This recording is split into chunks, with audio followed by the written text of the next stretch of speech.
नरेंद्र कोहली की महागाथा एक बंधन। भीष्म की कथा महज एक पौराणिक घटनाक्रम का पुनरावलोकन नहीं है, बल्कि ये एक सूक्ष्मदर्शी यंत्र है जो हमें महाभारत के उस कालखंड में झांकने का अवसर देता है जहां मानवीय कामनाएं, सामाजिक जटिलताएं और कर्तव्य के अंतर्द्वंद्व आपस में गुंथे हुए हैं। ये कथा भीष्म के जीवन के उस निर्णायक क्षण को उजागर करती है जब उनके व्यक्तिगत त्याग ने न केवल उनके जीवन की दिशा बदल दी, बल्कि पूरे पुरु वंश के भविष्य को भी आकार दिया। कहानी की शुरुआत महाराज शांतनु की सत्यवती को पाने की तीव्र कामपीड़ा से होती है, जो उनकी मानवीय कमजोरियों और इच्छाओं को उजागर करती है। ये पीड़ा एक ऐसे शासक की छवि को ध्वस्त करती है जिसे अक्सर आदर्श और न्याय का प्रतीक माना जाता है। शांतनु की ये व्याकुलता हमें ये सोचने पर मजबूर करती है कि सत्ता और प्रतिष्ठा के पर्दे के पीछे हर मनुष्य अपनी भावनाओं और इच्छाओं से जूझ रहा होता है, और अंत होता है पितामही सत्यवती की भलाई के लिए उनकी इच्छा के विरुद्ध उनके कानीन पुत्र वेद व्यास द्वारा उन्हें राजभवन से निकालकर अपने आश्रम ले जाने की घटना से। इस बीच पांडु मर चुके हैं। पांचों पांडव बालक माता कुंती के साथ राजभवन लौट चुके हैं। यह घटनाक्रम सत्यवती के जीवन के एक और पहलू को दर्शाता है, जहां मातृसत्ता और पितृसत्ता के बीच संघर्ष स्पष्ट रूप से दिखाई देता है।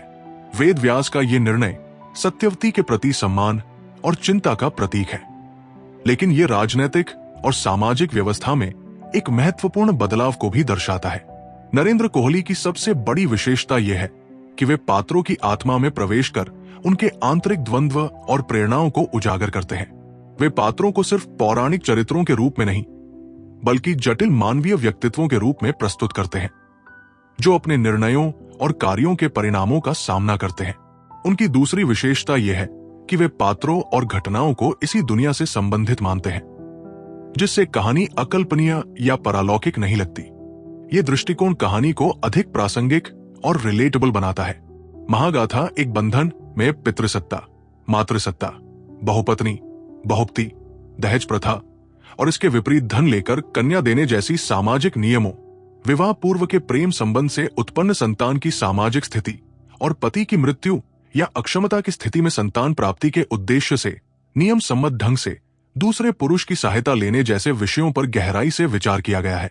इन विषयों के क्रमिक विकास और बदलाव को भी कहानी में कुशलतापूर्वक बुना गया है। पांडु के लिए कुंती दहेज लाई थी, जबकि माद्री के लिए धन देना पड़ा था। इस विषय पर भीष्म और माद्री के भाई के बीच हुआ वार्तालाप काफी रोचक है और सामाजिक नियमों की जटिलताओं को उजागर करता है। अंततः ये निष्कर्ष निकाला गया कि कोई प्रथा पूर्ण रूप से सही नहीं होती, और ये समाज के हित में ही होता है कि वक्त और जरूरत के हिसाब से प्रथाएं नए रूप लेती रहें। यह दृष्टिकोण सामाजिक परिवर्तन की गतिशीलता और लचीलेपन को दर्शाता है। भीष्म का त्याग, जो इस कथा का केंद्र बिंदु है, कर्तव्य और व्यक्तिगत इच्छाओं के बीच के शाश्वत संघर्ष को चित्रित करता है। यह हमें यह सोचने पर मजबूर करता है कि हम अपने जीवन में सही निर्णय कैसे ले सकते हैं और हम अपने कर्तव्यों और मूल्यों के प्रति कितने प्रतिबद्ध हैं। यह कथा न केवल मनोरंजन प्रदान करती है, बल्कि पाठकों को भारतीय दर्शन और नैतिकता के गहरे ज्ञान से भी परिचित कराती है। यह हमें यह भी याद दिलाती है कि इतिहास के पन्नों में छिपे मानवीय अनुभव आज भी हमारे लिए प्रासंगिक हैं, और वे हमें अपने जीवन के महत्वपूर्ण प्रश्नों के उत्तर खोजने में मदद कर सकते हैं।